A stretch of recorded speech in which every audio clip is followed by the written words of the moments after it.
Well, welcome once again to the Party of One podcast, the actual play RPG podcast where the gaming table is always set for two.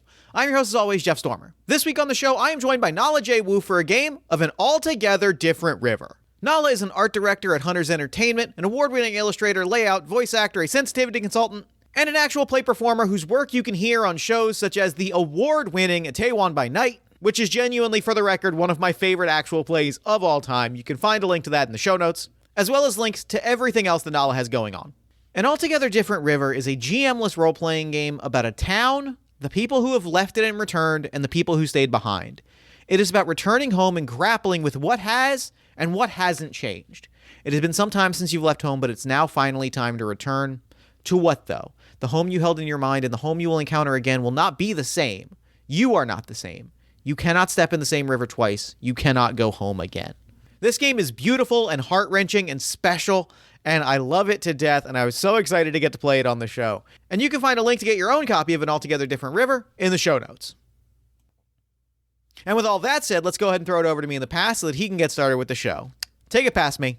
Thanks, future me. I am so excited. I know that we've been looking forward to this recording for a little while. I'm sitting down with Nala J. Wu. Jay, thanks so much for coming on Party of One.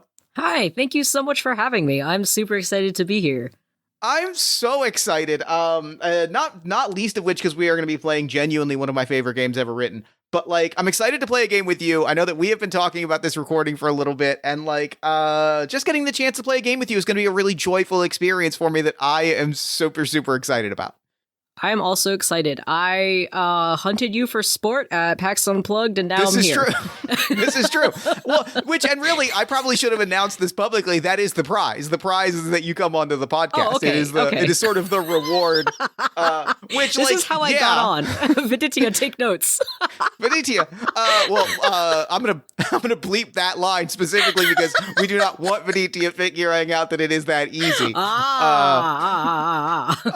But real quick, at the top of the episode, why don't you take a moment and let our lovely listeners at home know about anything you've got going on that you might want them to know about? Yeah, of course. Hi, everybody. My name is Nala J. Wu. My pronouns are they, them. I'm at Nala Draws on every other social media that I have. That includes TikTok and Blue Sky and Instagram and other places like that. I am an art director and illustrator. I work in TTRPGs doing freelance full-time, and you can view my portfolio at naladraws.com. I specialize in character art, fashion design, and graphic design and layout. It's a whole smorgasbord of stuff. And you can check out my website there, and you can email me with any inquiries at naladraws@gmail.com. Besides art, I'm also a voice actor, sensitivity consultant, and TTRPG actual play stream performer. You can see me on shows like the award-winning Itaewon by Night. We are the first and only all-Asian cast to play Vampire the Masquerade on stream. We have 2 seasons out, and I'm biased, but it's pretty cool. It's VTM like you've never seen it before. It takes place in Seoul, South Korea, and I'm so unbelievably proud of that story. I think the second AP I'd want to plug is actually currently coming out as of recording this. It is called Last of Eden's Vices, and it is also Vampire the Masquerade. And this one takes place in Providence, Rhode Island, and I am playing a sad, wet cat of a vampire named Erlyn, and Z is unlike any of my other characters, definitely the antithesis of Viridian Song, who I play on Itaewon. Just art school dropout, burnout, didn't want to be turned into a vampire, and is having lots of thoughts and feelings about being the center of some big prophecy that Z doesn't even care about. So that's kind of the shtick of that one. But aside from that, you can just find me online to keep up to date with all the stuff that I'm doing, and let me draw things for you or art direct for you. I'm happy to talk about anything. And thank you, Jeff, for having me on. Yeah, of course. I briefly, before we dive in, Itaewon by Night fucking rips. I have made my admiration of it known as it is, as we picked it as a direct select from Minnesota because I watched it and fell immediately like, oh, this is good. This is good. This is good. This is what I want to see from actual play. It is it's just fucking cool, is what it is. You. Truly, more than anything. I can't really give it enough flowers and enough praise, but I'll talk more about that in the intro of the episode, where I have infinite space to gush, because we also have a game to play today. As I mentioned, this is truly one of my favorite games ever written. We are playing Aaron Lim's An Altogether Different River. It is a game for 2 to 4 players about a town, the people who left it and returned, and the people who stayed behind. The opening text of the game: "It has been some time since you've left home, but now it is finally time to return. To what, though? The home you held in your mind and the home you will encounter will not be the same. You are not the same. You cannot step into the same river twice. You can't truly go home again." So that's the vibe of the game. I'm really excited because I have wanted to play this game on the show for really since it came out, which I think was 2019. I've wanted to play this game for years. I adore this game. It holds a really special place in my heart, and I'm really excited that the two of us get to sit down and explore this space together. So let me ask you, as we dive in, what is it? I sent you a list of games. I sent you a few different pitches. What is it about this game that you are excited about? What are you bringing to the table? What do you want to explore as we play through this game today? Yeah, I looked through briefly the list of options that you gave me, and I was quite literally drawn to this one because there is a map drawing element to it, which excites me as a visual artist. I don't get to play very many games that have a drawing element because that's harder to do virtually. Sure. And it's also harder to get people to buy into a game that has drawing elements. It's something that I want to play a lot more of. And also, you had indicated on the original list that you really wanted to do this one, so I was like, "That's fair." Admittedly, I did put a thumb on the scale. I will acknowledge that. I will recognize that. But you know what? Part of making art is allowing us to lean into our bullshit whenever possible, and what is saying, "Hey, I really love this game. I think this is something special, and also it has a drawing element, and you are a visual artist," if not leaning into both of our bullshit and sort of forcing myself to have a chance to play a game that I love. It was like you literally were like, "This is my favorite game that's ever been made. Also, there's a drawing element. Oh, and here's 4 other options." And I was like, "Well, gee, I wonder which one I should pick." You know what? That's fair. I accept that. I'm accepting this and owning it. No, but it looks amazing. I cannot wait to play this. I jest, but Jeff, for the record, did not force me to play this game. I picked this with Jeff's heavy recommendation, but I did choose it. So, and I guess as we start to narrow in on play a little bit, what is the, I guess, vibe, the tone, the energy that you want to bring into the session today? Looking over the game, reading over the description, what's the energy that you and emotional space that you kind of want to zero in on as we start to visualize the town and the characters that inhabit it? First of all, the thing also that drew me to this game, besides the literal drawing element, is I love telling these kinds of stories about change and about a change in culture or just the general vibe of a place. As someone who is adopted, I feel very strong connections to games with themes similar to this. I don't know if you want to include this bit, but there's another game that I played recently called For Our Family. It is a descended from the Queen game by Anthony Nomo.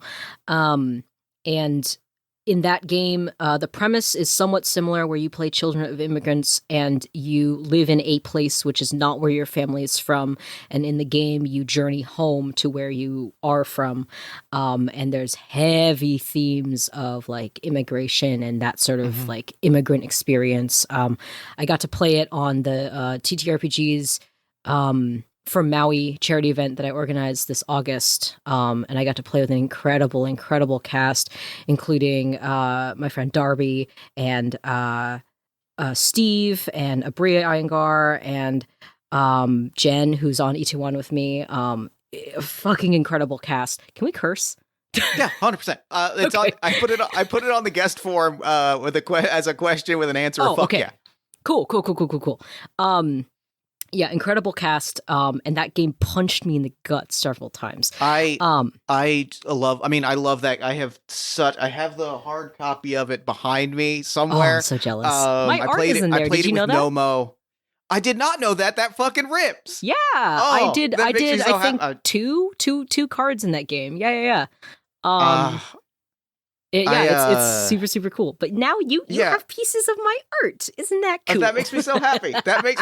Yeah, I played it with Nomo when the Kickstarter for it was going live. We played amazing. it together, and like it's such a special. It is such a like special experience that like you can feel. It's magic. It really like there are certain games where I think this is another good example where you can feel the emotion and like it feels like this is something that you can feel that the creator like had to make to put into the world, and like that is to me the single most exciting thing in a role-playing game is this sense of like I am creating something that is that speaks to me on the deepest possible level, that like if that almost exists for me and me alone, is like to me what I want out of any given game ever.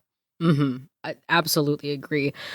So when I saw this game, I was like, "Oh, this is so good." I love this idea of like returning to a place, especially like where you grew up. Even if like I personally didn't move very far from my hometown, and I was lucky enough to grow up in the same town my whole life, and so it's not something that I specifically relate to, but something that I can definitely draw from the idea of like, what if I returned to the fishing village where I was born?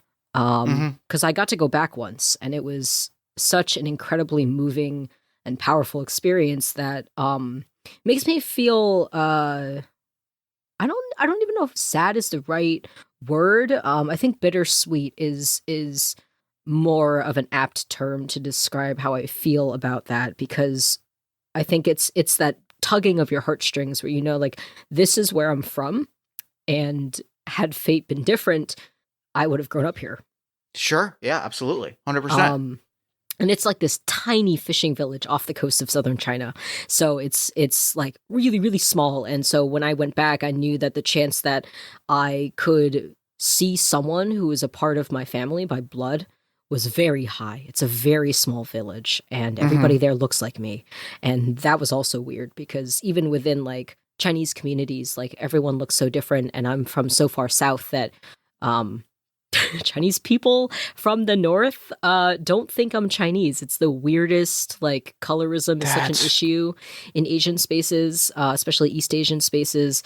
And so a lot of people are like, when I tell them I'm Chinese, most often from other Chinese people, I will get back like, "Oh, you're Chinese? Like you don't look it. I thought you were Vietnamese, or I thought you were insert anything other."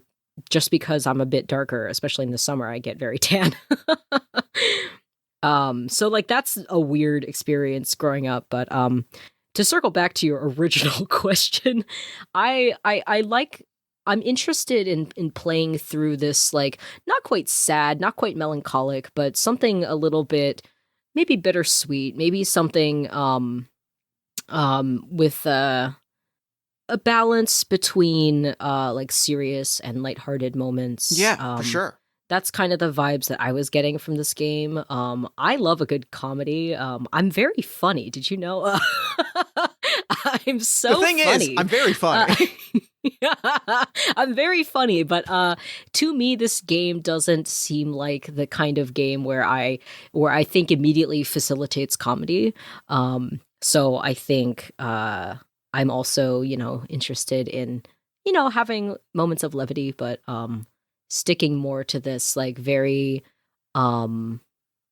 maybe nostalgia is also nostalgia's a good word. I think introspection is kind of a vibe, and like it's funny that you mentioned that the comedy or the levity aspect, because like as somebody that grew up in a very small town and then moved away from it, to end up 45 minutes away, it's very, the thing that I think of when I think about like small town experiences is like I am always drawn towards a kind of sense of levity and a sense of comedy, and like there's an affection in my heart that is a small town in particular, like the one that I grew up in, is like a very silly place. There's not really another word for it. It's just there's a very kind of odd energy to like a small town, especially one.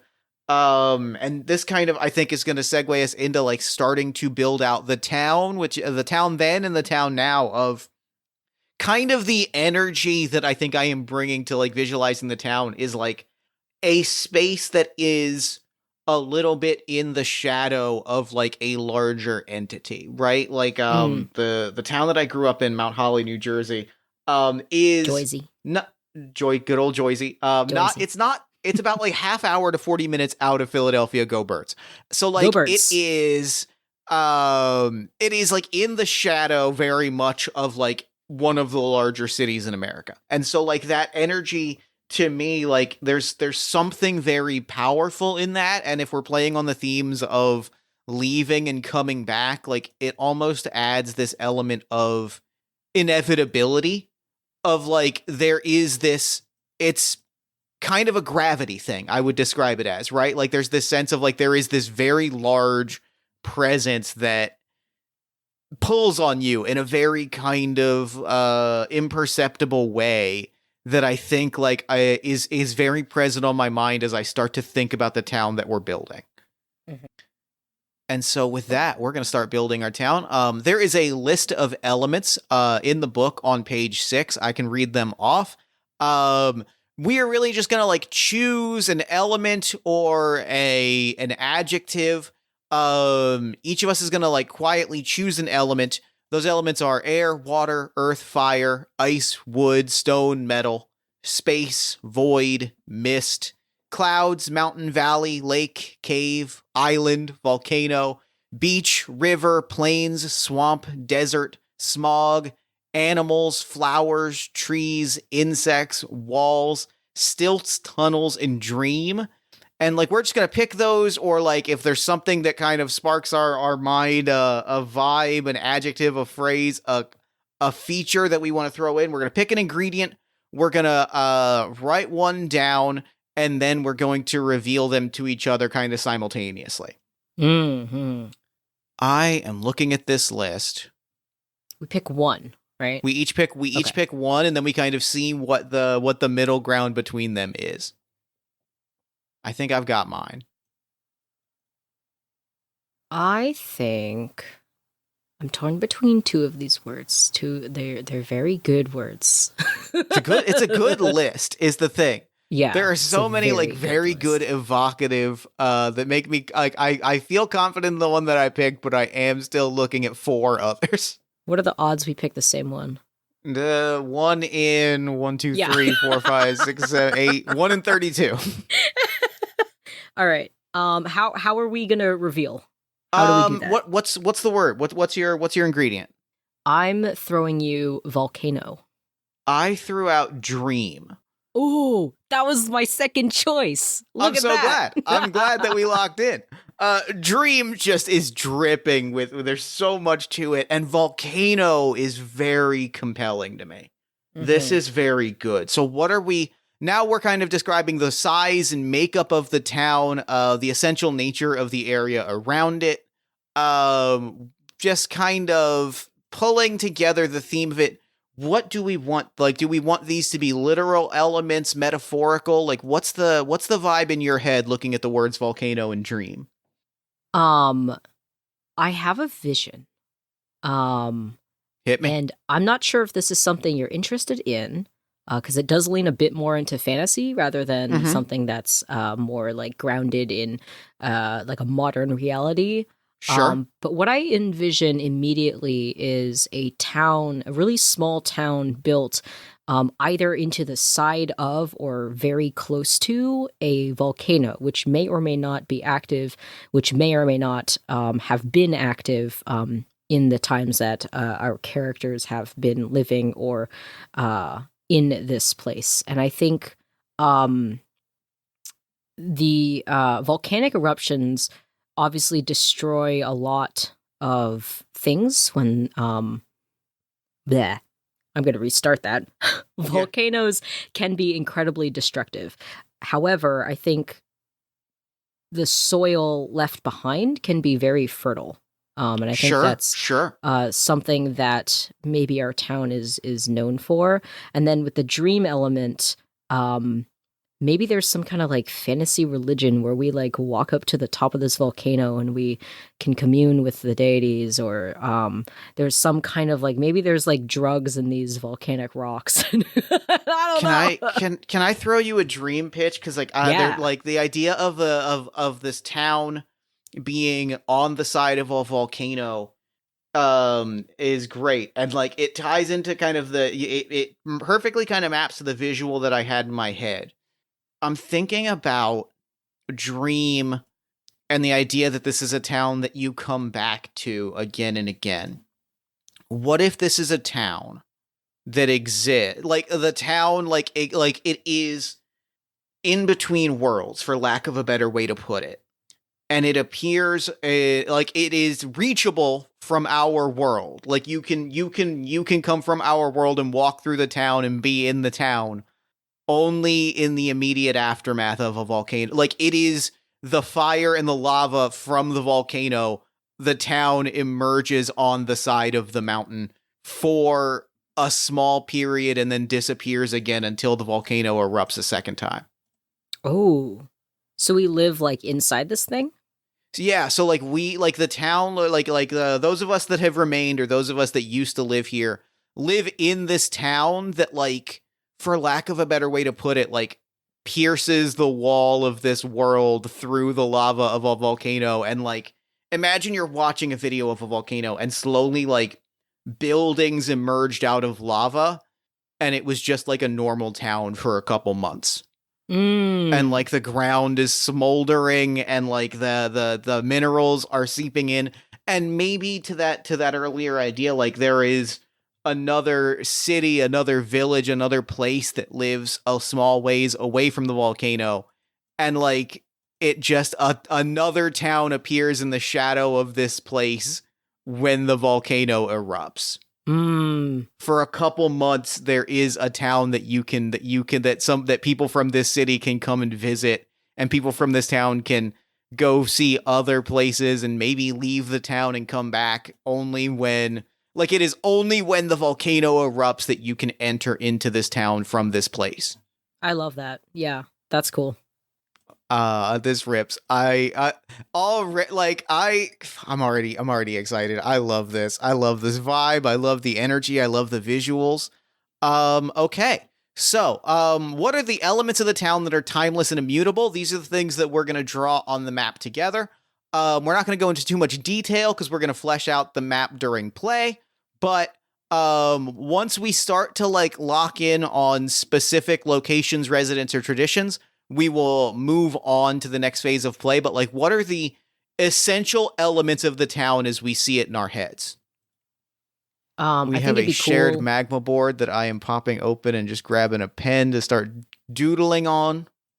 I think the architecture of the town probably involves like, I'm picturing like carved out lava rock, right? Like cooled lava rock that has been carved out into buildings. Fun fact about me, I took a world vernacular architecture class when I was in school, and it was such a cool class because we learned a lot about why people around the world build structures the way that they do. Vernacular architecture is defined as architecture whose elements are heavily influenced by the natural surroundings of a place. So like if you go to really humid and hot and rainy climates, you're more likely to find houses that have like natural air conditioning, right? Or if you're in a Sure. place Yeah, that yeah. floods a lot, you build your house on stilts. You see that on beachfronts all the time. That's vernacular architecture. It is when the architecture of a place is influenced by the weather and the natural environment. And it's a really, really cool thing to think about. And for anyone who's listening to this who does world building, it's definitely something to look into, because I think your world building will be so much stronger if you start thinking about these kinds of things. I'm gonna look into this when we're done this recording, because fuck. I'm just drawing on our little map a volcano. Just putting a little volcano right here on our map just so that it's there. I love the visual.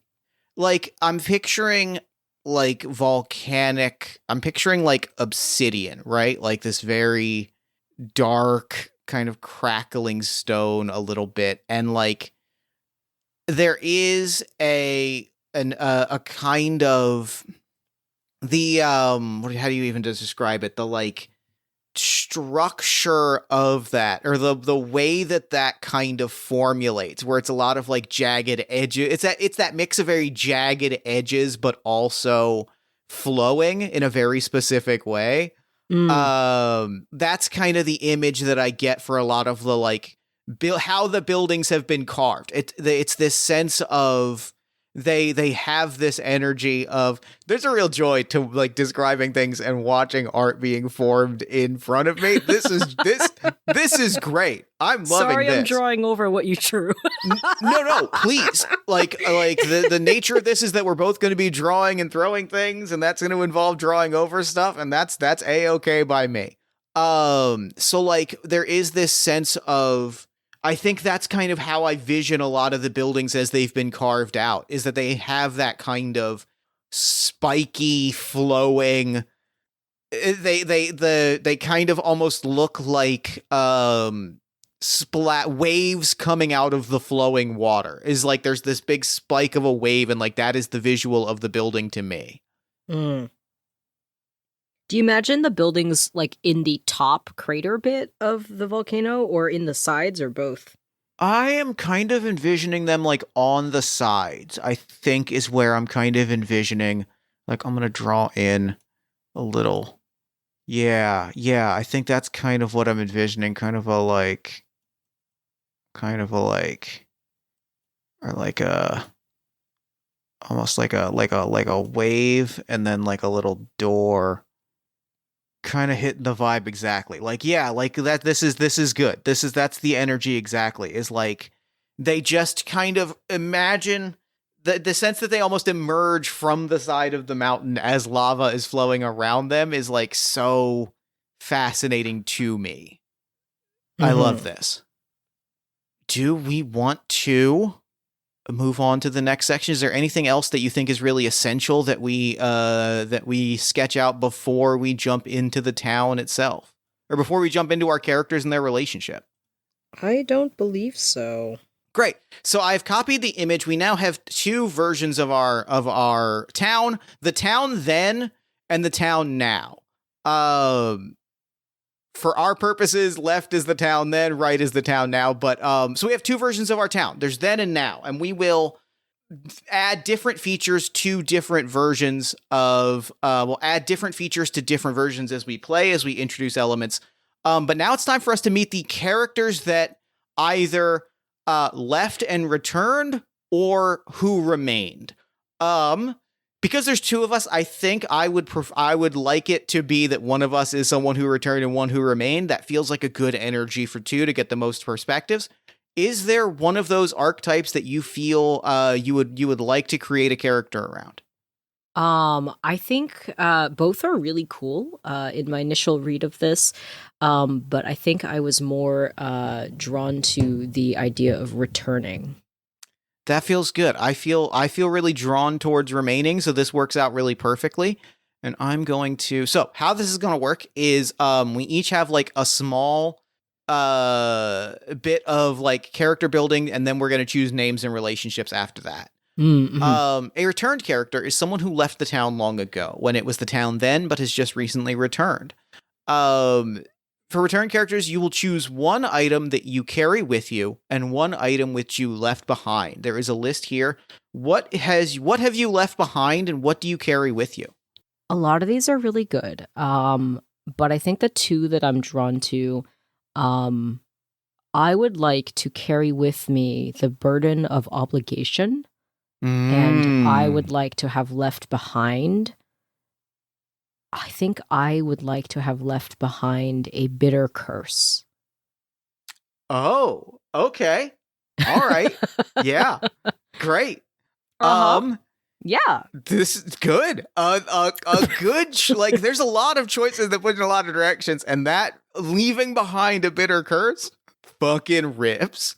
Okay, so talk to us a little bit about like why you left the town, some of the places you've seen, and why you've returned after so long.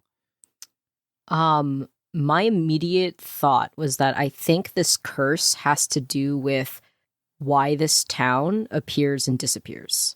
Mm-hmm. But I think it goes deeper than just the fact that, oh, everyone in this town is trapped when the volcano is not erupting. I think it goes deeper than that. And I think maybe I was one of very few, or maybe the only person who was sent out with this burden of obligation to try to find out how I could possibly help alleviate this curse or maybe even break it. Mm-hmm. Mm-hmm. I like that. I really love that. That's fantastic. So the final... There, go ahead. And I think when I left, I was probably a young adult. I'm not sure how I was selected to do this, but I think now that I've returned, it's been a really long time. I'm getting the vibes that my character hasn't been seen or heard from in at least 20 years. Sure. I'm probably a middle-aged person, whether we are humans or some kind of other fantastical species. We don't know yet, but it's definitely been a really long time, and I think it could be really interesting if the reason I hadn't returned is either that I didn't find anything, or maybe I got distracted, or maybe I was led astray. But I think once the volcano erupted again, I think something is calling me back home. And I think that sort of, I think I can't words. I think it was hard for me to refuse the call. Sure, in the very sure. like typical hero's journey kind of story, it's hard to refuse the call of home. And I think that's what called me back to this place that I left all those years ago. Okay, and so the final thing that you're going to do is you're going to secretly mark, and we'll reveal it at the end of play or when it comes up at a certain point, or when we reveal these questions in play, when we ask them in a scene and then offer them to the river. Choose one or more of the questions on your list while I introduce my character, and then we'll come up with names and relationships. So I am playing Those Who Remained. I am going to choose one which I've built up and one which I've worn down over time. I've been thinking a lot about this. I've been thinking about like what you've said, like what you've offered up, the details, and I've been leaning on heavily the idea of there's a few options that I was pulling towards to try and figure out like what I wanted my character to be, what I wanted their role in the community to be, and really what I wanted them to build up. And I think what is most interesting to me, especially because it kind of puts our characters in bed a little bit of a cross paths, or like a cross interest a little bit. There's a little bit of conflict in the idea that I have built up a community of people. The idea that like my character has stepped into the role of like local politics. I have not just stayed behind in this community and borne this curse and like navigated how do we live in how do we live in the fire plane, right? Like how do we adapt our lives to live in a place that is only like lava and sort of interdimensional sort of eldritch energy, I have sort of like stepped into the role of like a community leader, a politician, and I have kind of like I'm going to. Oh, you know what's really fucking good to play off of this and to really set us at odds immediately is that I've worn down a myth and a legend. I think Ooh. what I'm going to throw out, the very big swing that I'm throwing out, is that the call that you received is like a call, like there was whatever, how is like I sent someone out to like give you a call, right? Like the call was a very literal, like someone came to tell you to come back. Mm-hmm. Like somebody sought you out over miles and miles and horizons to tell you to come home, because we are no longer in, like, whether it is the right call or not. And I think there is a lot of very good, compelling narrative to pull from this question. I think that I think the perspective that I have imposed on the town, and this, we can even play with the idea of like whether or not the town agrees with this. I have abandoned the idea that we're going to fix this curse. And I'm telling you to come home because we want you home. Like this, it is almost a poison offering in a certain extent, because like it is something that you have dedicated 20 years of your life to then be told, you know what? We're good. You can just come back. Never we don't mind. need you to try. Yeah. You know what? It's all, we're all good. Yeah. Like there's a certain, and like that sense, you know, and I think it is very, I'm throwing in the detail that it is a very top down edict, right? Like it is a very like, I have worked with people to build ways of life that have made the volcano and the fire plane and like all of these things like part of our lives. So I have made the call. We don't need to stop the curse. We have found a way to live around it. I'm not worried about trying to about like sending people into the mist to try and fix a curse. I would like my friends and my neighbors to come home. Mm-hmm. I feel good. I'm excited about this. This is good. This is good energy. How are we feeling? I'm feeling good. All right. So I'm looking at the list of questions. I'm going to pick. There's one question that feels almost obvious, and I've got to go for it. So I'm going to write that down. And all right, I've got 3 questions written. We pick at least one, right? Because I picked 2. At least one, if not more. And then as we dictate scenes, we will choose from this list of questions, and then we can kind of pull more as we play. But I doubt that we go through that many scenes, that we go through all the questions that we pick. I see. But that's the magic of the thing. Okay. So now we're going to name our characters and we're going to define our relationships. After choosing our characters and questions, we choose one or more names for our character from this list. This is a very evocative list of like category names. So your full legal name and title, whether it holds sway, a nickname only people in this town know and use, a secret name hidden and closely guarded. Like I said, the prompts in this game fucking rip. They really drip. And I am going to, and then we're going to introduce our characters. We are going to establish the relationship that we have, and then we're going to put ourselves on the map. Mm-hmm. I will go ahead and introduce myself, and then my character's name is Fire Tender Fasten. Fire Tender is a code name or epithet, your role surpassing your identity.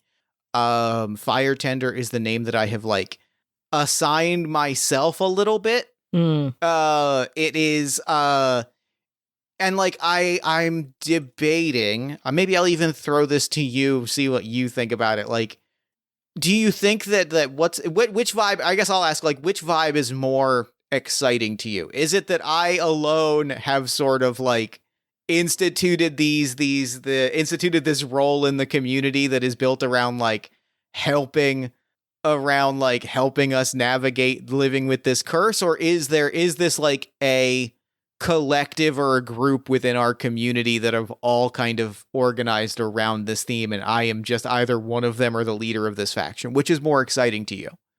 I like the idea that, did you say that you were the one who sent me on this quest? Or What do you think? What's more? I'm gonna put this in your court because I don't have a strong preference about it.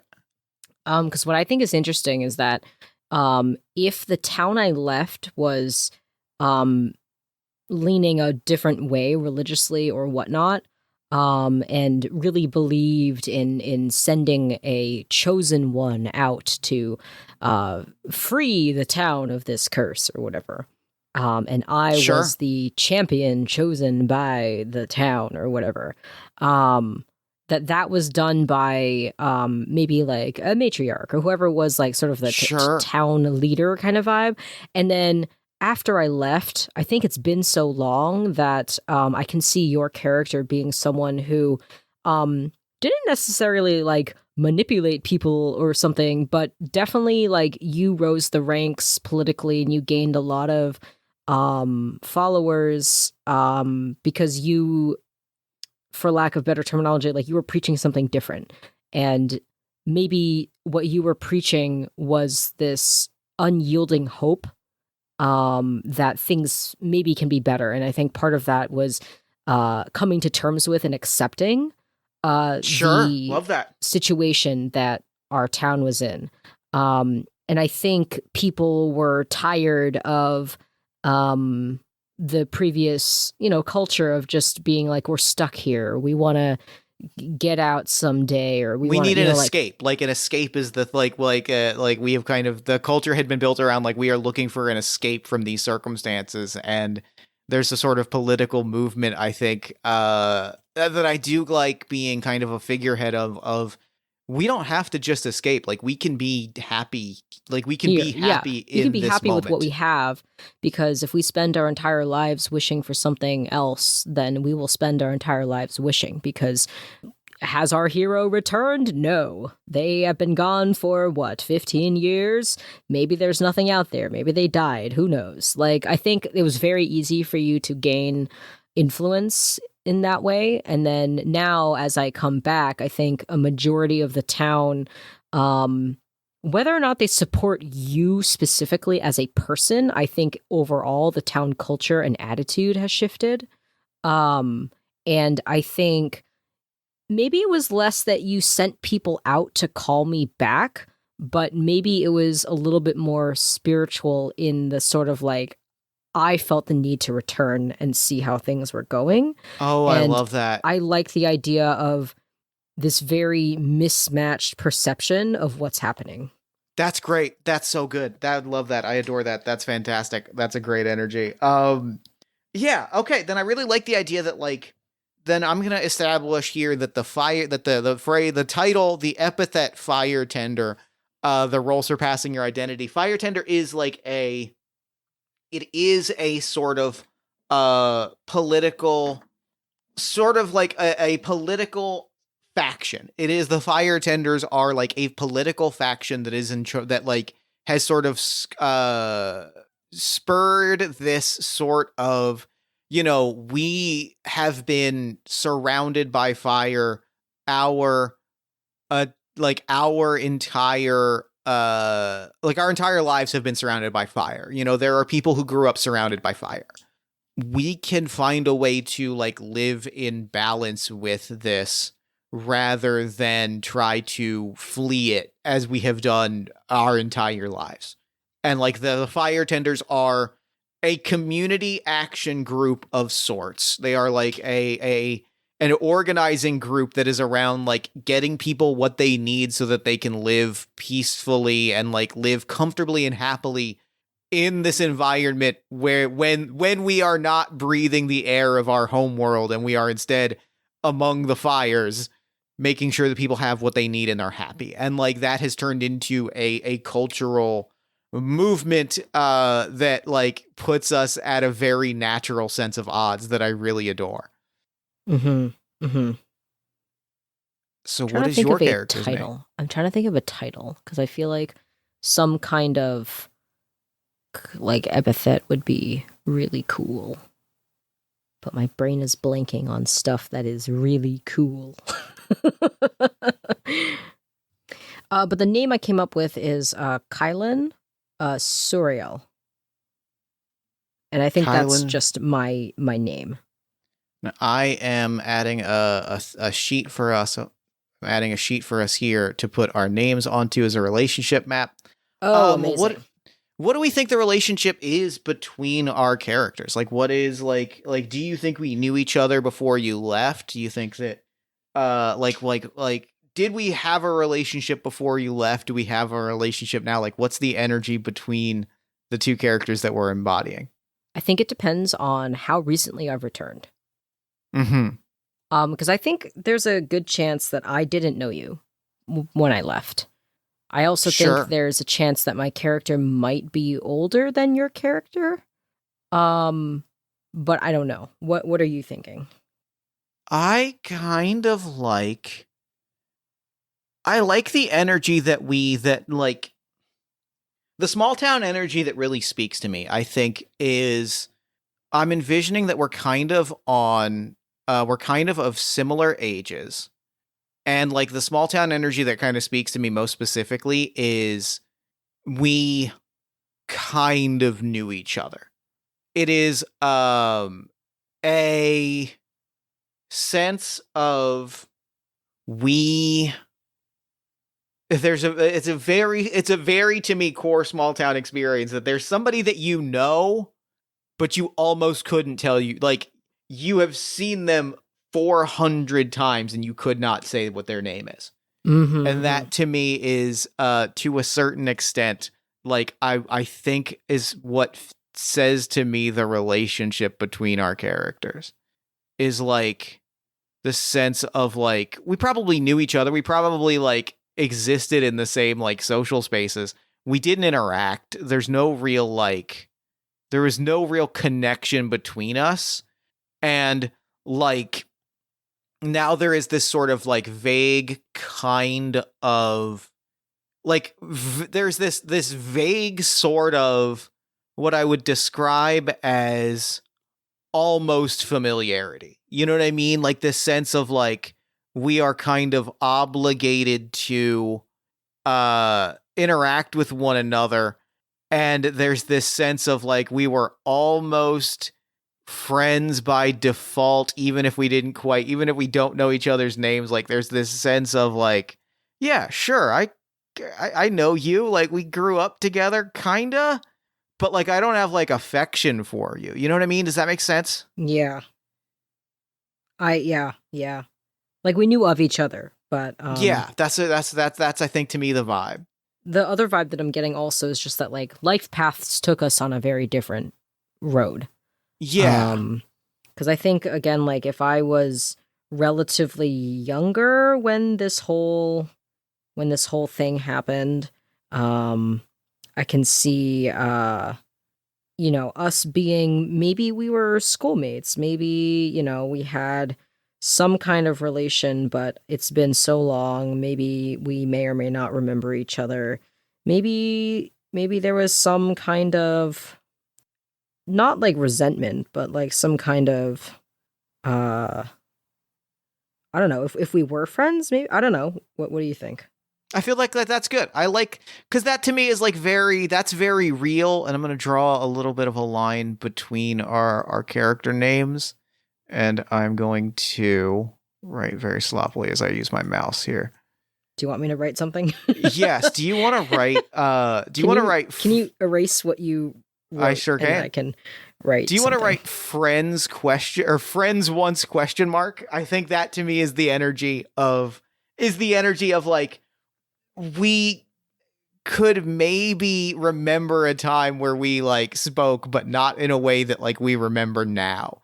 So there's almost I think this is certainly true for Fasten, is there's almost a sort of desire to reach out and like offer a hand of friendship for reasons that maybe he's not 100% aware of. Like he's like, well, I feel like we should be friends, right? Like things should be good between us, even if we have this very fundamental disagreement. Yeah. Okay, so we've got our characters, we've got our relationships, we've got the town, and now we are going to play through a few rounds of play. So The way this is going to work, we will choose one of us to take the first turn. The game is played in rounds. Each player takes one turn in a round. So I will take an action. You take an action. The first 2 rounds are establishment rounds. This means that we are introducing an aspect of the town. If you are the return character, you will be introducing an aspect of the town as it was in the past. In the town then, I will be introducing an aspect of the town as it is in the present. And then we will just kind of bounce back and forth and sort of decide how we are connected to it. To do that, we have a deck of playing cards that we will draw from to kind of give us a topic to start from. Would you like to go first or second? I'll go first, sure. So I draw a card? Yes, draw us a card from our playingcards.io room here. Draw us a card, and then I will read you what the prompt is. 6 of hearts. While you draw. All right, well, give me a second to let in the cat, and then I will read you that prompt. Give me that card prompt one more time. Give me the card one more time. 6 of hearts? 6 of hearts, correct. Talk to me about a historian or elder. Oh, very good prompt for the town before. Ooh. A historian or... So I just make somebody up? Yeah, we're just adding... These are just like elements that are present or were present at one point. We're just kind of adding key details to the town that will come up in scenes later. Cool. I think we have the oldest person who lives in our town is someone who is like so old that nobody knows how old they are. I think everyone in this town growing up that we know can cite this person being around when, like throughout our town's history. And I think this person, more so keeps to themselves. And I don't know what they actually do. But I think a few things are true is that they do not seek any kind of leadership. And I think they also maybe they don't straight up reject, but they're not seeking to like be a historian.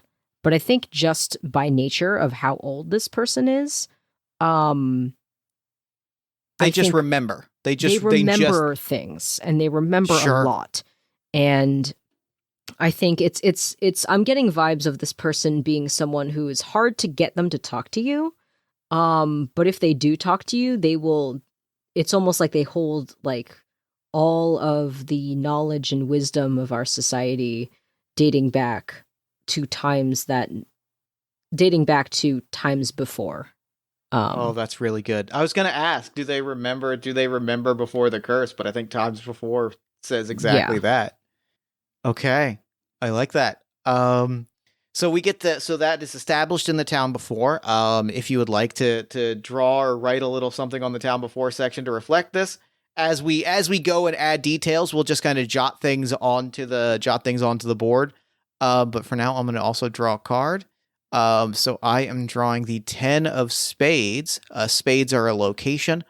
See, okay, this is great. This is a place of bureaucracy and authority. This is very good for this to be something that wasn't there originally and is in town now. I am going to, on top of this building, I'm going to grab a black marker. On top of this building, I'm just going to put right here a little flag. So basically what I'm envisioning here is, I'm actually going to put a second flag right here. There is a town center that is a little bit of a town hall, a little bit of like almost a dispatch center. That is kind of the like anchor of the fire tender party space. Like their political presence is very located. It's a little bit of a firehouse. It is a little bit of a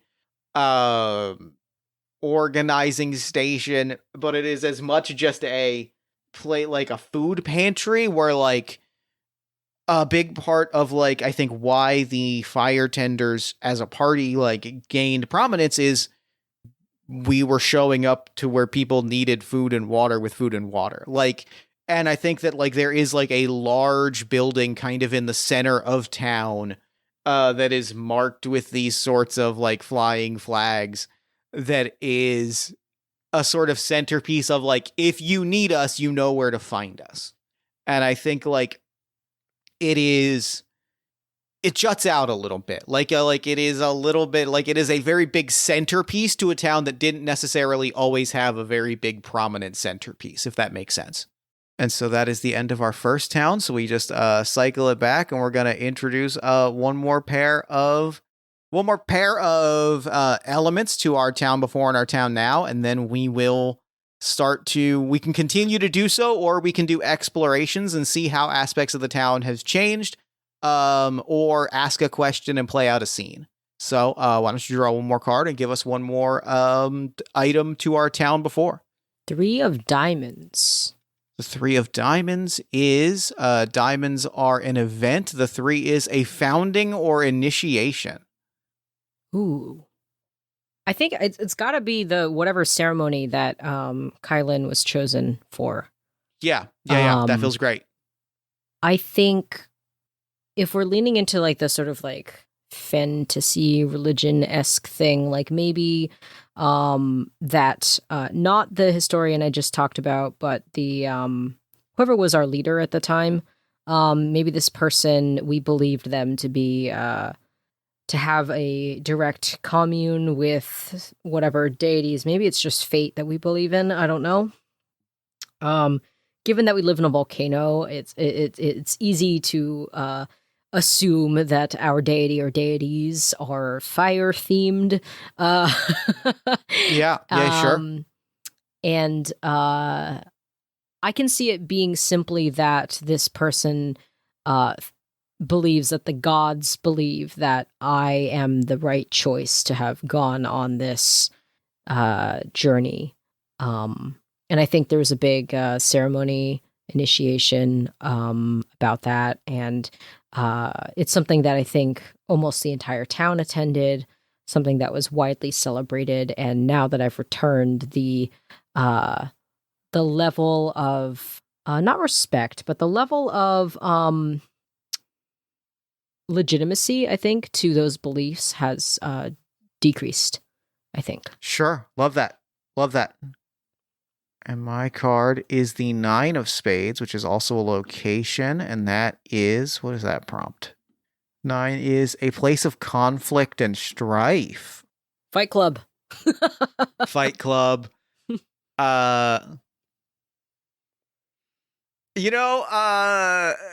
more I sit with it, the more I like that suggestion. That started as a suggestion, started as a joke that turned immediately very serious in my head.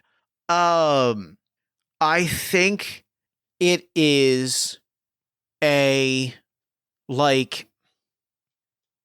there is almost a ritual space in town now. Maybe it is in front of this like central organizing building.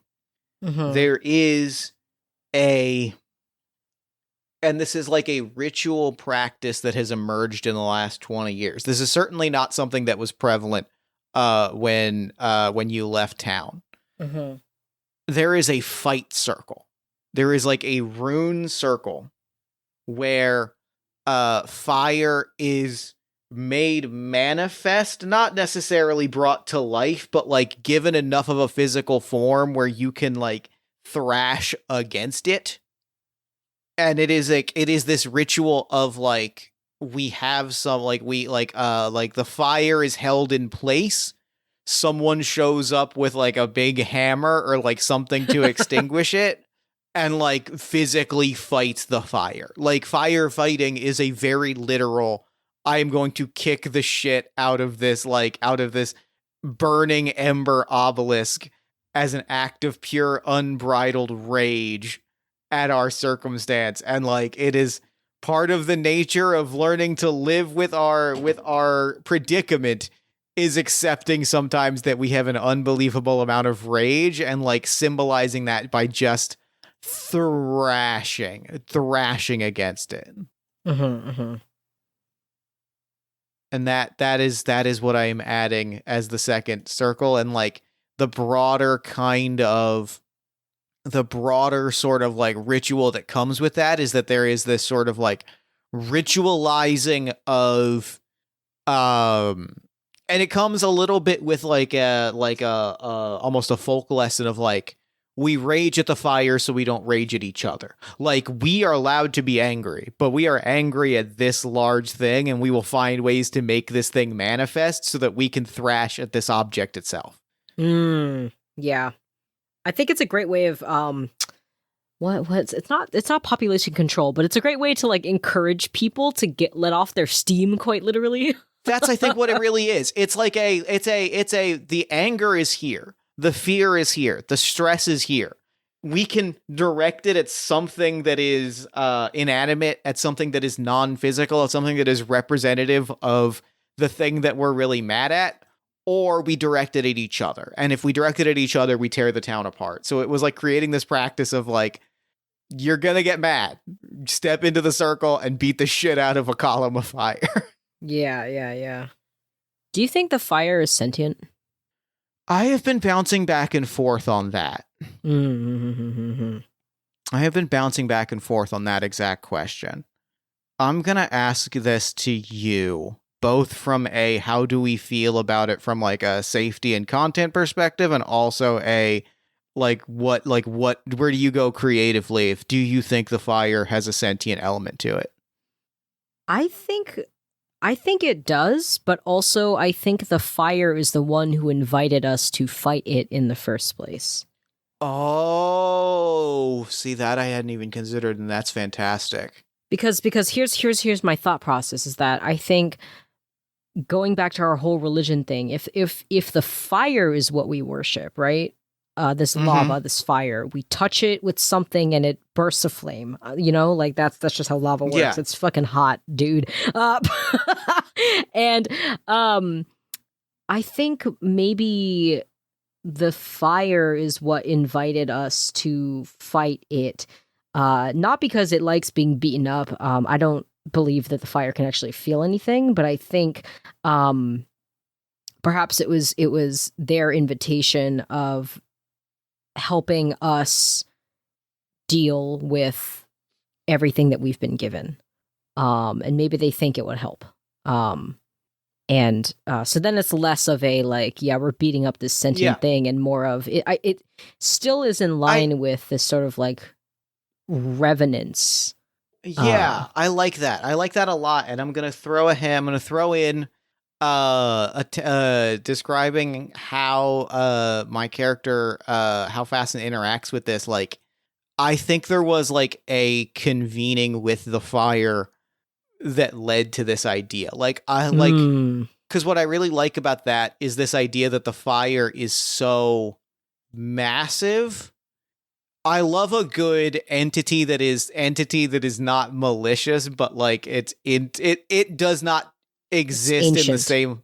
Yeah. An ancient, like an alien perspective that is just born out of like, I relate to you the way that you relate to an ant is like my favorite shit. And the idea that like you come to the entity that is the embodiment of all of the heat and fire that is in an entire volcano, and you go, hey, some people are really mad at you, and like there's this moment of like convergence, and then, well, then I guess you could fight me. I won't feel it because you are an ant, but like you can thrash about and win the fight and feel better. Yeah. I like that. I dig that. It's so like the fire is so much larger than us that it cannot comprehend. Like, it cannot comprehend us making an impact on it. So like when we come with a suggestion of, could we fight you in a circle? Like, could we kick your ass? It's like, well, you could fight me in a circle. Like, I won't notice it, and that's fine. Yeah. Do what you got to do. Right. Okay. So now that we've each done 2 establishment rounds, now we enter into the exploration round. And what happens on an exploration round? We can take one of the following actions. We can show how an aspect of the town has changed, or we can ask a question and answer it with a scene. So we've got a few elements of the town. We've got a few pieces of the puzzle. We can now illustrate how something that was in the town in the past has changed in the present, or we can look at an aspect of the town in the present and describe how that aspect was in the past. Or we can look at our questions on our sheet, pick one of them, and try to build that out in the in a scene to like explore that question in the city that we've built. Would you like to go first or second? I'll go second this time. Okay. I would love to. Let me look at my questions and decide if I want to. I am going to explore how an aspect of the town. Oh, and we can also at any time just continue to introduce aspects to the town. Like at any time if we're like, actually, I want to introduce a thing, I can continue to introduce things. Okay. But I am going to describe how an aspect of the town has changed from the past to the present. Okay. Because I think that like you got to go with the suggestion that makes you laugh. I think in the present, our town elder is very annoyed. Annoyed is the word that I would use because like so much of the town's culture has like been built around this sense of like making peace, and like I think that there's an element of seeking out advice from the past a little bit of trying to like, because so much of the town has been built for so long around trying to escape our circumstances. Right. Where now like there is a real cultural push of like we should try to like figure out what a normal life is like while like factoring it in with these circumstances. There's a lot of questions of like, well, what was normal like before? Yeah. What was a day-to-day experience like? And that has led to a lot of people asking our town elder, who does not really want to speak to people that they have not chosen to speak to, all kinds of questions, and has just really, I think, even led them to like further retreat from like life around the village, just because they're like, I'm not really interested in having these conversations, not because I don't think the information is valuable, because you are bothersome and rude. Uh-huh. That is the thing that has changed, is like there was a time before where this elder was oft ignored, but like respected and kept at a distance out of respect. Now people are seeking them out and they're fucking pissed. The historian, yeah. Yeah, the town historian. Yeah. Leave that's me so funny. alone. Yeah. Y'all didn't want to hear from me earlier. Okay. Now you're interested. I see how it is. You didn't want to hear from me earlier. And frankly, I thought that was a very nice arrangement. Now I got to hear from you all the time, and I hate it. Yeah. It's not that I want to die, but I would wish that you all would forget that I'm here. Yes, there's nothing I would love more than for you to not know that I am here anymore. That's so funny. I love that. Okay, so do we do a scene now, or was that what you... You can, that was my turn, so I'm going to pass it to you. Okay. You can describe how an aspect of the town has changed. You can frame a scene with one of your questions, or you could introduce another aspect of the town. I've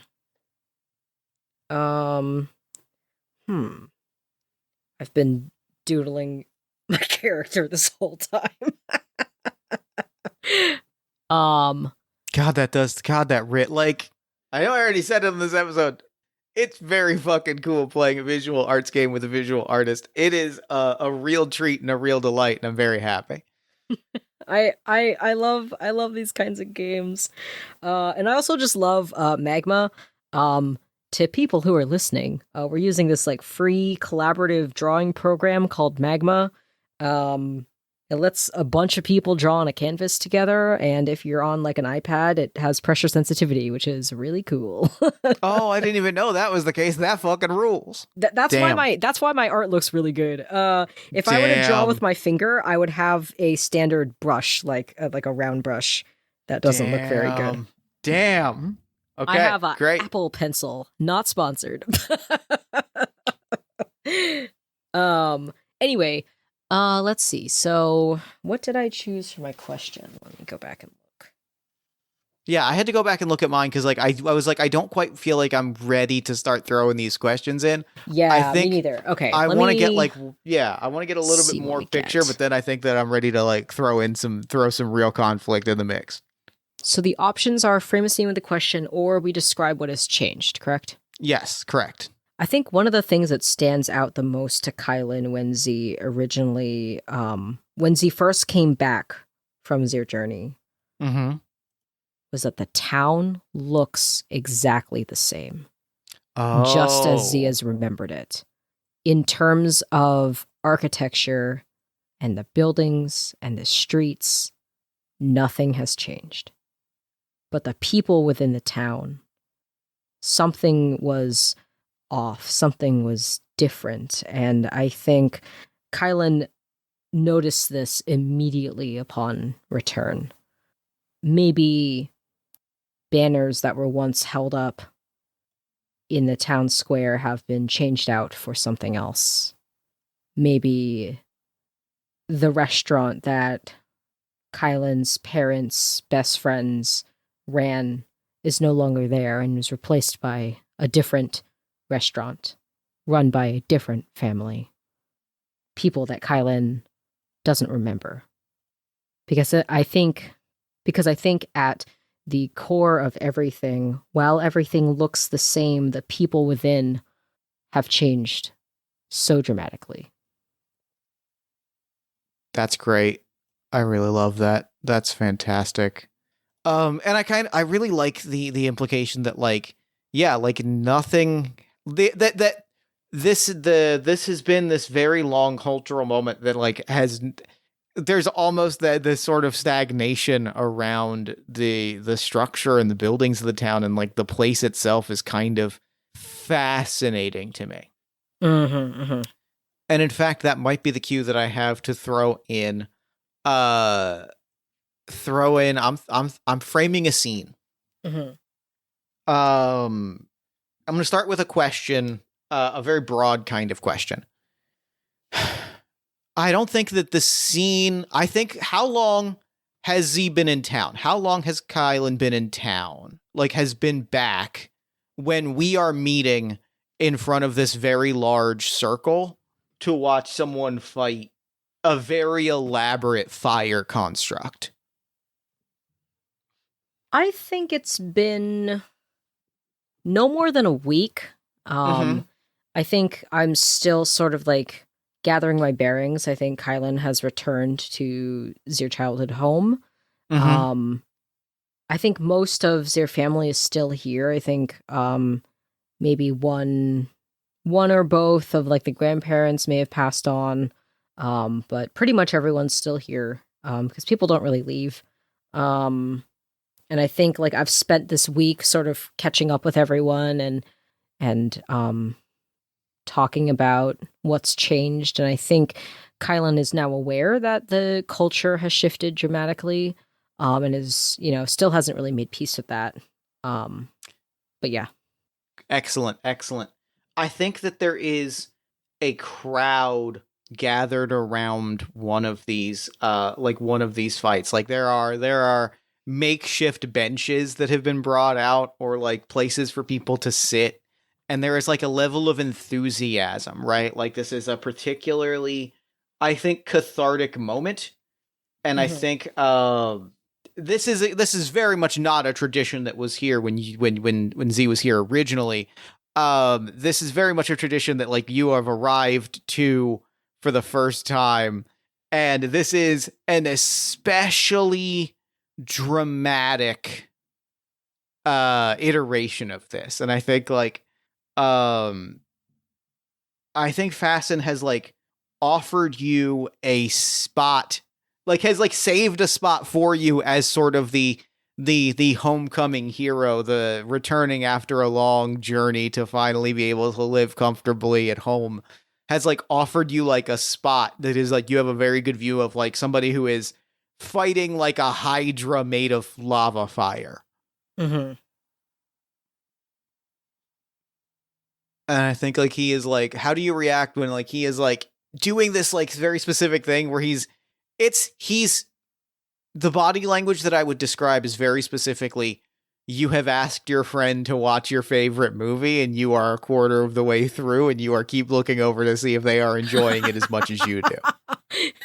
You need to be enjoying this. You need to be enjoying this. You're loving this, right? You have to be loving this. Yeah, and I imagine we got like essentially front row seats, like courtside. Yeah. Courtside you can feel seats. bursts of fire like touching your cheeks and face of like, especially like now that the volcano has erupted, like it is like the cool air outside and then there are just busts of hot air like brushing your cheeks. Mm-hmm. I think Kylan is just watching in awe because I think we all know that our fire is sentient. I think we believe, and maybe this part hasn't changed, but we believe that this fire gives us life, and this fire represents, I think, the very lifeblood of our society. And so watching this sort of like almost ritualistic fire fight happen, I think Kylan is very intrigued by this, and is trying to figure out what is the purpose of this and how this came about. Because if I was gone, say 20 years, right, that's a lot of time, but that's also not that long of a time. Like, yeah, like this whole thing came out of nowhere, and now everybody's like really into it, and and like it's just different, and things have changed, and I think I'm still trying to like grapple with that. Knowledge that things have changed. And I think Fasten has completely overlooked like any of your uncertainty and is just kind of like rattling off facts, and I think very specifically just mutters, it's usually not this big. Usually it's a smaller construct, but we felt like to celebrate being back out in the open air while we have it, we figured a big kind of, celebration to sort of represent it's metaphorical, really, is what it is. It's like we're representing, we have bested the fire for a period. But it's also a hydra, so it's going to come back. It's a life. You understand, right? You're getting the theming of the life and the rebirth and the regrowth. You're getting it. I'm rattling. Oh, yes, I understand. It's great though, right? Like it's so, watch this, and we see like this person swing an axe, and like one of the fiery heads of the Hydra like bursts into flame and dissipates in an instant. Rockerus cheering. Rockerus, I don't know how to say the word. Cheering from the crowd. it's so cathartic, is what it is. Are you feeling the catharsis? I think so. It's different. Yeah, it really is. How long ago did this come to be a thing? How long? Let's see. It was my first term 8 or 9 years ago, I guess. Kind of flies by when you stop and think about it. Wow. Yeah. Wow. It's kind of amazing how quickly it came together, honestly. Like once we asked the fire about it, and then it was just sort of drawing the circle, and then I mean, the first time we all watched it happen, it just sort of, I mean, it's cheesy to say it caught on like wildfire, but like it kinda, it's certainly, people just got excited. Very moving, and definitely is fun to watch. Fun, yeah. But you get that it's more than that, though, right? Like, you're understanding. How do you mean? It's like that's Kahar. That's Kahar. That the person in the circle, that's Kahar. They came to me as we started to plan this ceremony, and they said, they were so frustrated because their exact words to me was that they hadn't slept a night in a month. And so we put them in the circle. We said, do you want to kill the fire at a moment when we will be underneath the cool air and the stars? And like, watch how they move. Watch the anger that they are putting into this fight. Look how much they are throwing at this. They needed this. We all needed this, and they're probably going to sleep a great night tonight. Like, this is something that Kahar needed, that we all needed, and that is, you can feel the restraint it takes as he says the word. Yes, it's fun, but it's a symbolic gesture that allows us to let go of the pain that we are feeling, to live comfortably. That's coming across, right? Oh no, I see it. It's the catharsis, as you said. It makes sense, for sure. And I think there's like a small flicker of doubt across Kylan's face. But Z continues staring straight ahead, watching this ritual continue. I think that is my closing note, is that moment of doubt, because the question that I had, that I feel like we have started to like land on the answer to, is do you resent me for the change that I have wrought?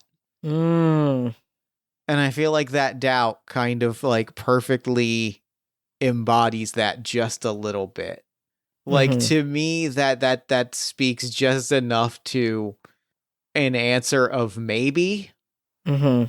Like, this change certainly exists, and like that to me feels like that is the level of knowledge, or of question, or the words. That is the level of uncertainty that I wanted to lean in and unearth here, and I'm very happy with that result. So I am going to write that question on our map. I am going to throw it to the river, and I am going to throw it over to you. Okay. Now what? We do this again? Yes. Okay. Do you want to explain an aspect of change? Do you want to introduce a scene and a question? I think that we've probably got time for one more round. So if you want to do a question and a scene, we can use that as kind of our like wrap up, and then sort of end on any lingering questions that we want to pop to. Okay. I think, yeah, I would love to explore one of these questions that I had. My book that I wrote them down in before I realized I could have just made another page and written it on our magma board. I wrote it down in a book. Both of these questions are really, really interesting. So I picked, do you wish I had never left or never returned? And I also picked, do you covet or resent what I carry? Fuck, those are very good questions. Yeah, they're really good questions. And I'm sort of thinking like, oh, what if, because I can see it both ways, where I honestly think like the first one is just slightly more interesting. I think so. It feels good. I really like that first one, especially as like a build off of what we just saw. Yeah. And I think it could also just slurp into the second one pretty easily. Because I think it'd be interesting to explore like what has Kylan seen? What is the world outside like? Yeah. And I think that's really, really interesting. So do you have an idea for a scene? Because I kind of have something I want to pitch at you. Okay. Yeah. Pitch at me. Where have you, like, where do we see Kylan telling people around the town, which we should theoretically come up with a name for at some point? We'll do that after. Where is Kylan telling stories of their travels to people around the town? Like, where do we find that occurring that Fasten is about to kind of walk in on? Ooh. I gotta say, like a local restaurant, like I Sure. think like a the vibes I'm getting is that our culture is celebrates food because it's hard Love to that. grow Yeah. much of anything in here. So I think we celebrate whatever food we can grow. I think we have a lot of really unique flora and fauna that can exist in the very, very hostile environment of living in this, like, basically inside a volcano surrounded by lava. So I think we have like some very unique fruits and vegetables and other kinds of food that is edible, that for all intents and purposes to anyone else would seem incredibly weird or incredibly foreign, or Sure. just stuff that is not usual, I think, to other people. Yeah. And I think the scene perhaps then is Kylan has decided to go to one of the longest running restaurants that Z was excited to see that it was still a thing when Z returned. And I can see there being a large crowd. Maybe there's like quote unquote outdoor dining area. But I can see there being a group of like maybe like younger kids who have all gathered around and been like, yeah, so what's it like on the outside? Like, you know how kids are. Yeah. And I think so Kylan is telling some stories and, you know, hamming it up a little bit for the kids. And I can see you walking in at that time. And I think Z's sitting down, and in between some bites, Z's saying, yes, and the cities out there, you imagine these spires stretching into the heavens, like the clouds cover the tops of these buildings. You can't even see up that high as how tall they build out there. And so many different kinds of people from everywhere. The trading, the food, the art that I've seen is special. And there's some, and I think Z's going on and on about like the different kinds of animals that exist out there and different modes of transportation. And I think Z's talking about something called electricity. I think there is a moment where Fasten, as he makes his entrance, like grabs a. I'm picturing a little bit of Jeff gets very excited to talk about food culture. Here we go. I'm picturing skewers being a big thing. Okay. I think that like a good strong, like if so much of it is like open flame and is like managing fire and like taking disparate ingredients and kind of bouncing them together, all of that says skewer to me. All of that says like a kebab or a shish, like a kebab type thing. And I'm picturing like grabbing a skewer with like various, you know, fruits and peppers and things on it and just going, nah, they can have all the electricity they want. They've got nothing that hits the spot quite like this right here, and like holds it over the fire. Almost a little showman-esque, almost a little bit defiant of a like, we've got this very special thing with a little bit of a like, there's an undercurrent of, I am bragging about how good this is because I know that this is a place that you have come to after seeing the world. Like, it is a little bit of like almost weaponizing, I know you're here because you want to try, you want to remember this food experience, and like holding that vibe of like, yeah, but you came to this restaurant that we have, and like using that to show off a little bit. I think Kylan chuckles at that remark, and I think we see creased into Zir skin that is spattered with freckles. The eyes, the weathered lines around your eyes crinkle and fold, and Z turns to look at you and says, "Oh, but of course, nothing is like the food from here. Nothing is like this." But I think there was a lot of different kinds of food that, oh, the flavors. And I think Z just smiles and looks down. And then looks back up at you and says, "It sure has been a long day." And I think he's mostly talking to all these kids that have been swarming Zim the whole time. And I think Z looks at you and says, "Fire Tender, why don't we take a walk, perhaps?" Throws this long, almost like fire poker size skewer from one hand to the other. Let's walk and talk. I can talk and eat at the same time. Pops something into his mouth, kind of gives a little chew. And I think Kylan also takes a skewer, because I think Z was also eating one of those. And we send the kids home, and we decide to go for a walk. Maybe there's like a lava lake or something.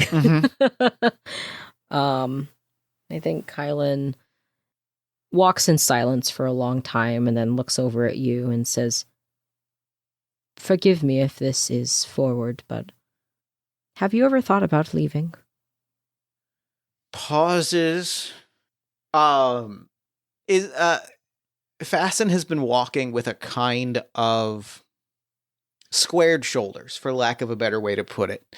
Fasten, whether Kylan has noticed or not, Fasten has been walking squared up, is the only way to describe his body language as he eats this skewer and walks. Fasten had squared up for a fight. Like this was set to be a confrontation in Fasten's mind.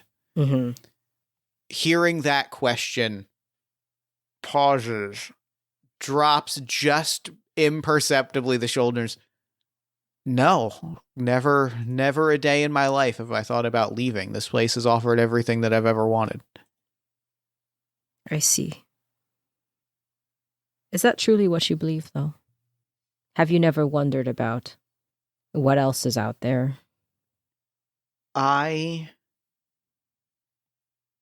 sits for a moment, contemplates his words.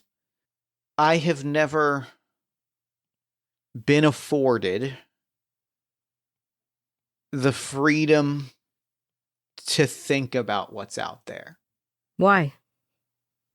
Because the place that I love has been in danger my entire life.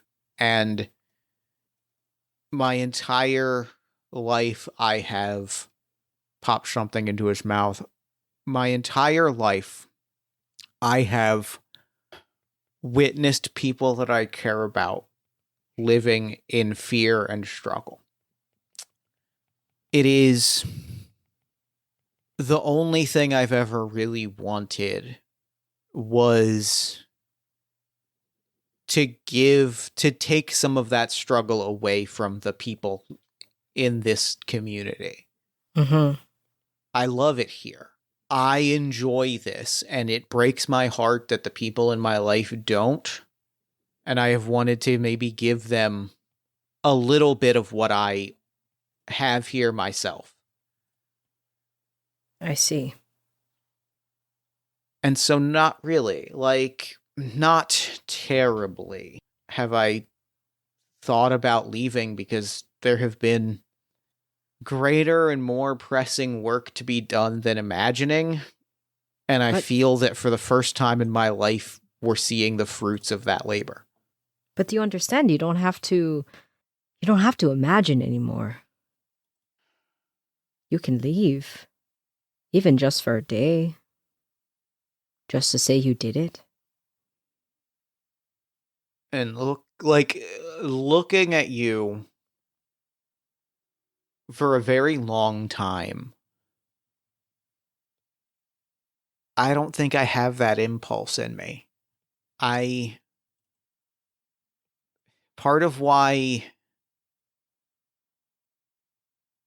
that's part of why you were chosen for what you were chosen for, and why, though there was no major magical ceremony that allowed me to experience the same thing, or that resulted in me being chosen for my lot, I was chosen for mine. You were blessed with that impulse to see what else is out there.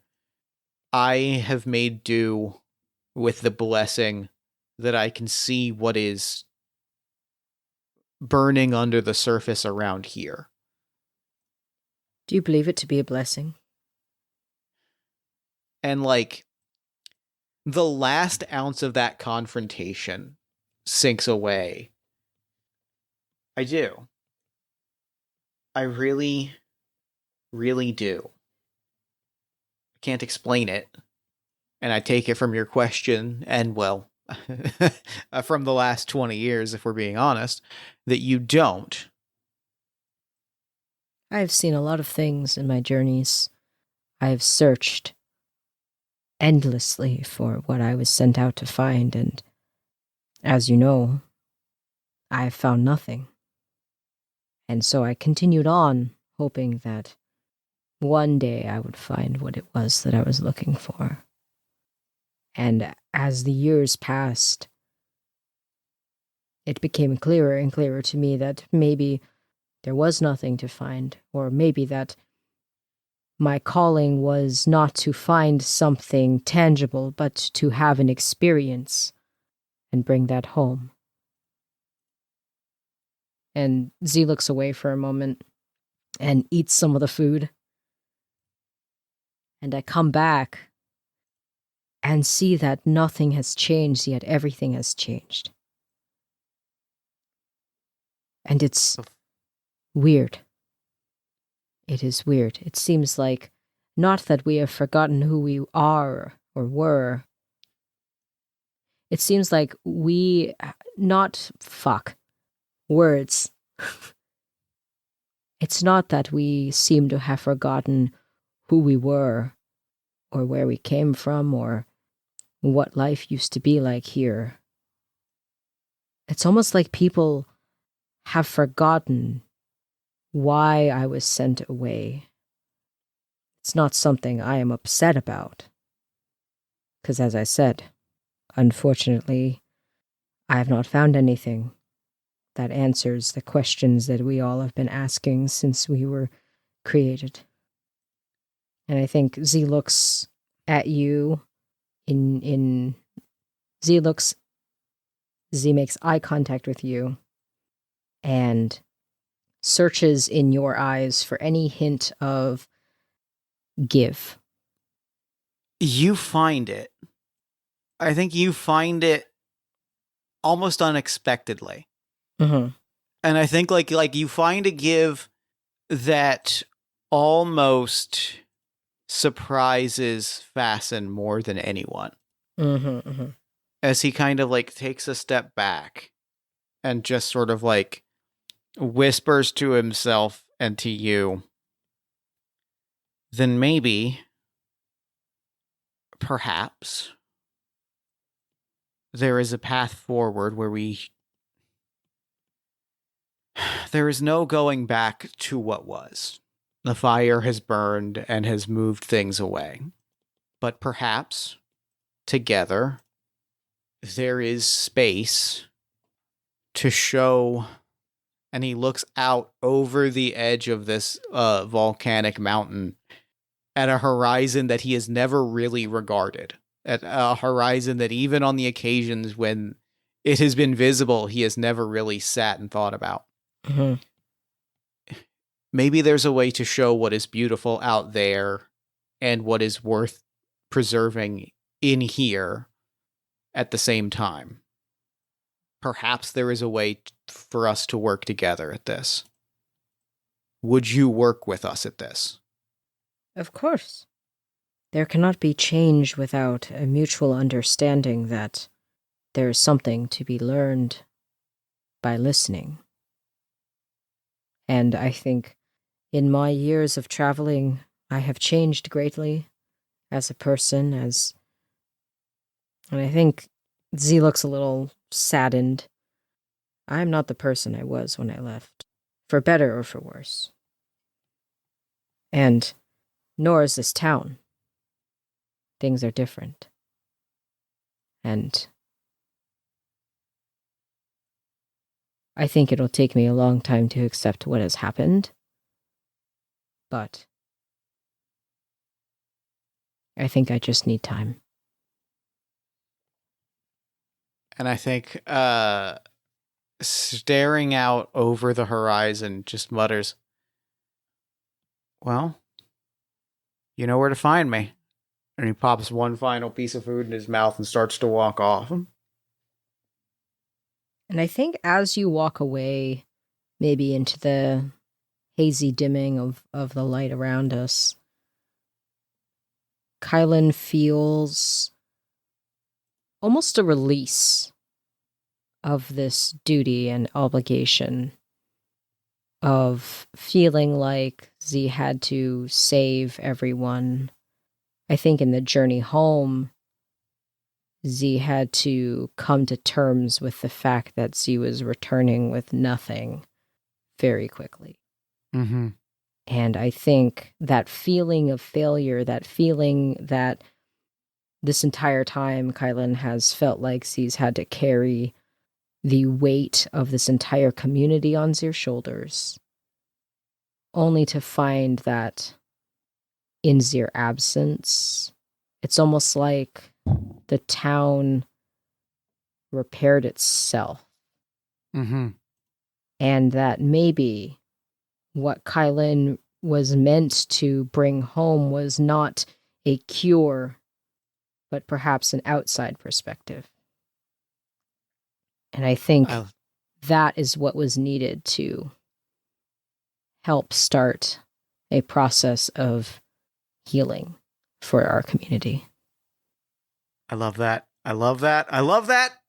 I think that's game. I think that's game. I think that's the closing beat. Yep. Whew, that ripped. How are we feeling? How are you feeling? I am feeling very good. How are you feeling? I'm feeling good. I did a drawing. This art program is weird. It's not easy to use, but it is better than a lot of online drawing programs. This is beautiful, and I am crying a little bit looking at this. Aw. This fucking rips. Thank you so much for playing this with me. Let me ask you Of before we wrap up, course. what was your favorite moment from play? What's the thing that's going to stick with you? I really liked making this together, making this story together. And I know that's like kind of like a cop out answer because every game I believe is collaborative. But I enjoyed getting to play with you. This is the second 2-player game I've ever played, so that's a huge milestone for me. That's sick. It has further solidified my love for 2-player games. I want to play more so badly. So thank you for introducing this game to me. It's something that I would love to bring to friends and whatnot. I think the moment that is going to stick out for me, I think in the end scene, I really liked how the sort of story was wrapped up together. In my mind, I don't think either Kylan or Firetender Fasten, I don't think either of them were completely, in the right or in the wrong. And that's something that I love. I love exploring morally gray characters and, exploring to be cheesy, like good and evil, where the lines are blurred and you're not sure which is which. Sure. And I'm proud of pulling this story together, pulling from all of the things that we created, and pulling it all together and creating a story that sort of fits that vibe and those tenets that I have. The tenets that I think I entered into the game wanting to explore.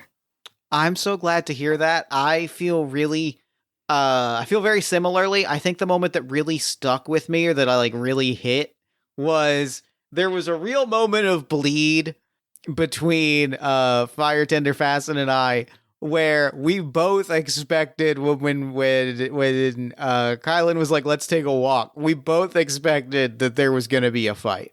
There was in the back of my mind a closing beat moment where Fasten walked off, grabbed another Firetender and said, we need to deal with Zem. There was a real vibe of this might be and then there was such a moment of openness that just kind of melted that away, and it like it melted away the antagonism that I felt, and it changed my view on the character in a way that like really just fucking impacted me in a very visceral sense. Yeah, I think I always pictured, like, I was picturing Kylan, and I think this is also why Z was chosen in the first place. Because if the true meaning of this journey was to give the town time to get over their attitudes and assumptions about what it meant to be quote unquote cursed, like if the whole point of having a hero leave to try to solve this problem wasn't for actually this person to find a solution, but to give the town time and space for an attitude shift, and for this person to come back as prophesized or whatever after all those years to provide perspective, like I said, but also solving a different problem than the one they set out to solve, which I think might have been the isolation aspect of the town. I think I forgot why I was talking, but what did you ask me? I think that we were just talking about like that closing moment of like finding the middle ground between these characters, and like both of us realizing having that realization. Yes. But yeah, I think I always imagined Kylan as someone who always was going to lead with almost a very to stick with theme here, like a very warm personality, a very warm and inviting and open-minded person. Because I think if you are going to be asked to leave the only place you've ever known to go into the unknown, you have to be someone who's incredibly open to new experiences. And I wanted that part to show through their character. Because I was also getting the vibes of like, oh man, this person's gonna fight me. And I think Kylan also felt that and was like, I need to cool this guy's jets just a little bit. It was very good. It was it was wonderful. It was a great beat, great story. Thank you so much for playing this with me. I'm so overjoyed. Real quick before we wrap up, where can people find you and your work online? Yeah, of course. You can find me on Twitter at Nalawu, that's NALAWU, or at Naladraws, and that's NALADRAWS. I've gotten real good at spelling things out loud. I am on Twitter and Instagram and Blue Sky and TikTok. You can follow all of my projects. I'm still the most active on Twitter, even though this has been the world's slowest sinking ship for like years now. We're riding it out. Yep, we're who knows what's gonna happen. But I would love if you enjoyed this. You should go watch some of the other APs I've been in. I love collaborative storytelling and telling stories about communities and change and metamorphosis and also queer disasters. And I play a lot of girl bosses. So this character was definitely a lot softer than the typical archetype that I seem to fit into, but I had so much fun. And I want to close out. I have like a bajillion of these posts saved, and these always like make me feel things. And I was thinking about these the entire time. These are all about like hometown nostalgia, and so I've saved a bunch of these. And I want to read a couple of them to you to share, and you can cut this out if you don't want this in here. But I think these just hit me in a way that I'm like, I don't know what kind of nostalgia this is, because it's not just nostalgia. It's like this deep yearning and a deep, like, I miss this. You know what I mean? Yeah. So there's stuff like, I'm going to try not to cry reading these, because like I don't know why these have such big emotion for me, because it's not like I've moved away from my hometown or that my parents still don't own the house that I grew up in. But I think it's maybe just me imagining if things have changed, and I don't even know. So like This one's one of my favorites. It just says, "As I leave my childhood home, I want to ask this old house, will you miss me like I'll miss you? Will you wonder how I've changed since I left? Will you keep being my home if I leave my heart behind?" And this one I also really like. This was a Tumblr post. This one reads, "There's an ache of 18 in the back of the car with your mother, in your childhood friend's home, in the hallways you've walked 1,000 times, in the shortcut home from school, in the marks on the wall long outgrown, in your last assignment, in packing your life into boxes, in a space with people you grew up and apart with. This will never come again. Life returns to fleeting moments that must be gripped tightly for fear of losing them. You return to your kitchen floor. This is the edge of childhood. Please take my hand and please don't let go. But there's a light in 18, in making new routines, finding people, spilling laughs in the kitchen, inside jokes and the first taste of freedom, the glow of an unknown tomorrow. A transformation of childhood, not abandonment, curating a life that for once is wholly yours, the edge of childhood and the cushion of it still being you." Oh my God. And this other Tumblr post, all of these Tumblr posts just want to punch me in the gut. A good Tumblr post will punch you in the gut. Yeah. This one reads, "I think the weirdest thing is having leftover information about someone. Like I still know someone's favorite girl name or their favorite season or someone's address. I remember someone's favorite ice cream flavors and their favorite childhood book and the mental disorder that their uncle has. I remember the ages and birthdays of their siblings. I remember the song they said they'd sing to their spouse. Where do I put this down? Where do I learn to forget?" And this last one reads, "A haunted house is the memory of your ex-friend's home that you know like the back of your hand, but will never step foot inside again." Damn. Yeah. Damn. There's like I found this like image compilation and I just saved them all because I was like, wow, if I feel like crying, I'm gonna read these. Sure. I understand. I can see how that would be effective at that. Yes. But I think all of that really encapsulates the vibe that I was trying to at least pull on for this character, and vibes that I think fit this game just in general. And I can't wait to play this again because there's so many opportunities for such different stories to come out of this. And I love the like idea generation at the beginning of the game. I think that's really, really cool. And yeah. Wow. Yeah, it'd be like that. Thank you again for joining me for this episode.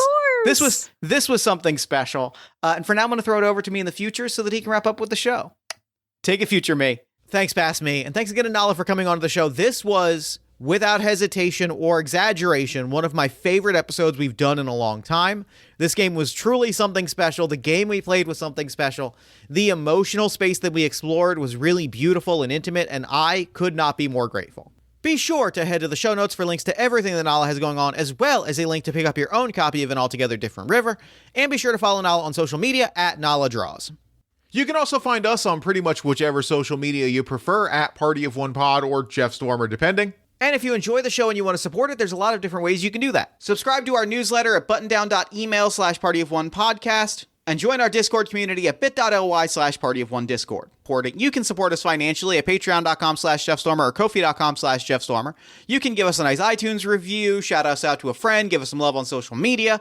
You can buy some Party of One merch at bit.ly/partyofonemerch. Or if you're looking for more great podcast content, you can check out All My Fantasy Children, which is a character creation, storytelling, and world building podcast that I make with my best friend in the world, Aaron Catano Saez. We take a listener submitted prompt and spin it into an original fantasy character, populating a shared universe one story at a time. You can also check out Yazeba's Bed and Breakfast, which is an actual play about a heartless witch, a cozy house, and the many people making their homes inside. Both of those you can find wherever you get your podcasts. Party of One is, as always, produced and edited by Jeff Stormer and Jen Frank. Music for the show comes from the song Infinite Lives by Mega Ran featuring the D&D Sluggers, and the Party of One logo is by Evan Rowland. If you'd like to inquire about advertising rates, coming on the show as a guest, or about press coverage of the show, you can email me at partyofonepodcast@gmail.com.